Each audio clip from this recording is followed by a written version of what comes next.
Greetings to you. Now I will tell you about the plot of the movie The Guardian. Enjoy the viewing. During a powerful storm, the Coast Guard carries out a rescue mission. One of the men had to be punched in the face to stop his panic and the risk of drowning his own wife. The victim was successfully lifted aboard the helicopter in a rescue basket. Now it was his wife's turn, but she disappeared under the water after a huge wave crashed over her. Despite this, Ben managed to pull her to the surface, and the rescuers began to resuscitate the woman until she started breathing again. The team expressed admiration for their experienced colleague, although his personal life was not so smooth. His wife, Helen, decides to leave their home. Ben tries to fix the situation, but it's already too late. Clean, simple for both of us, we don't have kids. His constant absence at home left little time for Helen. At this moment, Ben is urgently called back to base because of a cargo ship that is about to sink, and the crew is preparing to evacuate. The rescue helicopter is running out of fuel, and some systems have failed. According to the rules, they should have returned, but that would have doomed the sailors to death. When the ship began to sink, the rescuers noticed debris and began to descend. They found 6 bodies without signs of life, but Ben still decided to jump into the water when he saw a flare. He swam to the bodies, tied together with a rope, cut it, and dragged one of the survivors to the basket. At that moment, a wave threw a container that damaged the helicopter. The machine started spinning, hit the water, and exploded.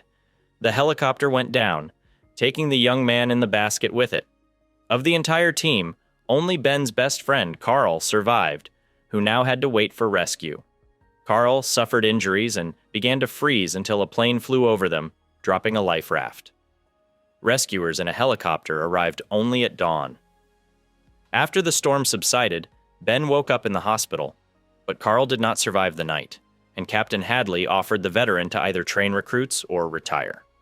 A bus with recruits arrived at the training facility where they must get used to strict discipline and unconditional obedience to orders. Of the 40,000 Coast Guard employees, only 280 are rescue swimmers, the elite, and the last hope for the drowning. Newcomer Jake Fisher claims he can easily beat all the swimming records set by another rescuer. That record holder turns out to be Ben Randall, who will now be their instructor for the next year and a half. The first day for the recruits began with physical training, while Ben was taking medication. He was late, but immediately got to work, instructing both the other instructors and the youth.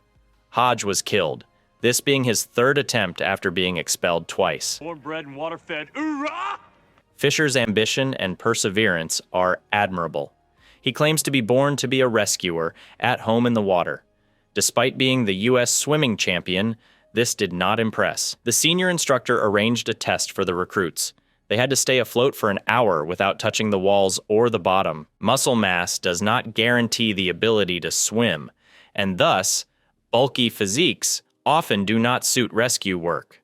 Ben kicked Fisher in the head for his inability to assist a colleague in a critical moment, despite claims of being willing to sacrifice himself for others. As he left, the athlete made a shove at the Fisher, but he was led out of the barracks by the crowd. Ben enters into disputes with the other instructors, aiming to adapt the training program to more realistic conditions.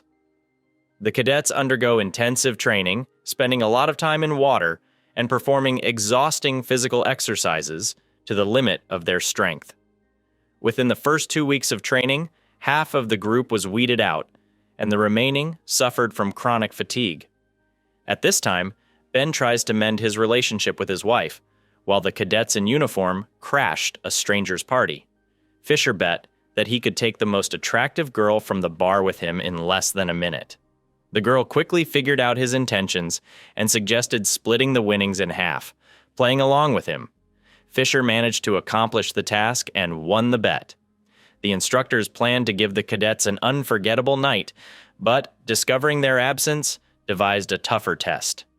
They placed the cadets in a tank filled with ice water to check their endurance. Nearby was a mannequin, which, according to the scenario, had not been breathing for 15 minutes. But Ben insisted on continuing the resuscitation efforts by Fisher.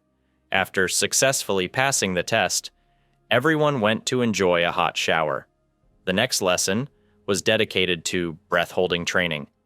Divided into pairs, the cadets had to move a brick along the bottom of the pool, surfacing for air in turns. One of the participants gave up, leaving Fisher alone at the bottom with the brick and allowing him to set a new record for breath holding at the school. We got a problem. Somebody's missing.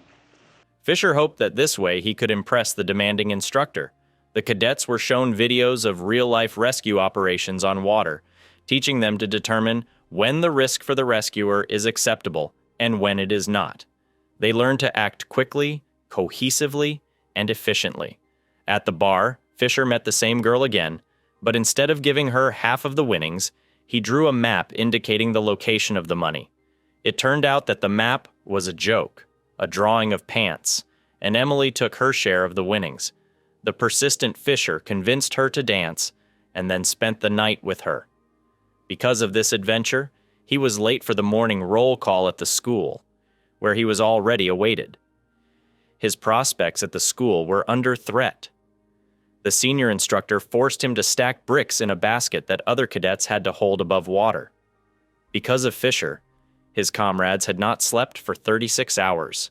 Ben was left in the pool, doused with water from a hose. It was time for Fisher to break all the records set by Ben Randall 20 years ago. One after another, the senior's name was replaced with the cadet's name, and the record times were rewritten. At the same time, Ben mocked the other rescuers, claiming they were nothing compared to this champion. However, Fisher did not feel joy from his achievements. Then he was told about the time when Ben was attached to a rope and had to hold a victim with one hand for 20 minutes, tearing all his tendons and dislocating his shoulder. But he did not let go. Fisher wondered if he could beat that record too. Ben tried to improve Fisher's time at night, but age took its toll. Helen sent Ben divorce papers, unable to endure his constant preoccupation with work. In one of the lessons, the cadets were taught to choose whom to save and whom to leave behind, but the most important thing was to stay alive themselves. One of the toughest challenges is rescuing a drowning person who is trying to pull you down, and Bill just can't handle it. Another failure, and he will be expelled from the academy. Fisher praised Bill for his persistence, noting that if he had ever been expelled, he wouldn't have come back. Friends gathered at a Marine bar, where Bill, under the influence of alcohol, began to speak unfavorably about the present Marines, comparing them to himself. This provoked the displeasure of several rough men who attacked Bill and poured beer over Fisher. This was the start of a fight, resulting in the guys ending up at the police station, and Fisher missed his first date with Emily, who had been waiting for him at the restaurant for 2 hours. Fisher attacked Bill from behind, imitating the technique used by Senior Skinner during training, which allowed Bill to break free from the hold. Skinner, arriving on the scene, suggested to Ben to expel the cadets. Fisher took all the blame upon himself, and the chief instructor, who had long wondered why the swimming champion chose this path, learned about the tragedy Fisher had experienced. In a car accident, his entire team died, and Fisher, who was driving, was the only survivor, blaming himself for what happened. Now he aims to learn how to save lives. Ben convinced Fisher of his innocence. Ben understood Fisher better than anyone else, also not knowing why he was the one who survived. Together, they visited the same bar, where the antagonist assumed Fisher had brought reinforcements. Laughing, he attacked, but was quickly neutralized by Ben. The Marines' commander intervened, allowing the heroes to leave. Fisher had to apologize to Emily, who had been waiting for him at the restaurant. It was time for the cadets to test their skills in real conditions. They were thrown into the sea from a height of 7 meters and left alone.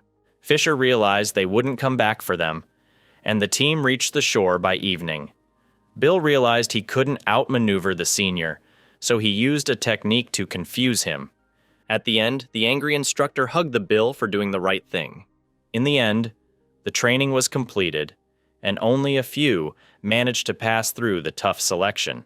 However, Emily came to congratulate Fisher, even though their paths were supposed to diverge, as Fisher was also heading to Alaska, to the same base as Ben. Working together, Fisher asked Ben how he chooses whom to save. Ben replied that he saves whoever he can, and the sea takes the rest. The rescue mission in the cave, where 2 victims needed to be saved, became a test for Fisher, who managed to complete the task thanks to his speed, despite the difficulties. Remembering the loss of his team, Ben decided to retire, not wanting a repeat of such a tragedy. Saying goodbye, he shared his main count with Fisher, the number of lives lost. Returning to his wife with the divorce papers, Ben told the story of a rescue that almost ended in tragedy for a married couple. Only now did he realize that he had treated Helen the same way. Ben hugged his ex-wife and said his farewells. A ship with 4 passengers encountered a storm and was soon to sink. Fisher rushed to help. He dove into the raging ocean waves, becoming the only hope for the crew. Fisher managed to board. He found a sailor with a broken leg and first sent him and another crew member up in the rescue basket. Then, another crew member was evacuated. Only the captain remained in the hold. Descending into the engine room, Fisher saw the captain's leg was pinned. The ship was on the verge of sinking, and the helicopter with the evacuated was already heading back to base. Another helicopter was on its way for Fisher, and Captain Hadley offered Ben to join the rescue operation. Meanwhile, Fisher manages to free the captain's leg, but a sudden tilt of the ship causes the captain to lose consciousness from a head injury, and the door gets jammed, trapping them inside. A helicopter approaches the ship, and Ben requests to be lowered directly onto the stern. Water quickly fills the hold, and Ben is delayed because the rope gets tangled and damaged in the structures. The rescuer hooks onto it and descends. Ben hears Fisher's voice, who is almost completely submerged underwater, and begins to clear the debris blocking the door. With great difficulty, he manages to do so. Unfortunately, the captain can no longer be saved. He is dead. Both rescuers find themselves hanging on the rope as the ship begins to sink to the bottom. I thought you were going fishing! At that moment, the damaged rope starts to fray. Ben realizes that the rope won't hold both of their weights and decides to detach himself. Fisher grabs his hand, refusing to let go of his mentor. Then Ben removes his glove and falls into the water from a height of 30 meters. Fisher is rescued at the last moment, just before the rope snaps. He can't believe he is unable to help his friend. The Coast Guard organized extensive search operations, but the body of the legendary Ben was never found. Since then, among sailors, there has been a legend of the Guardian of the Sea, the last hope for those in distress. Said he would hold on till help arrived. He never let go.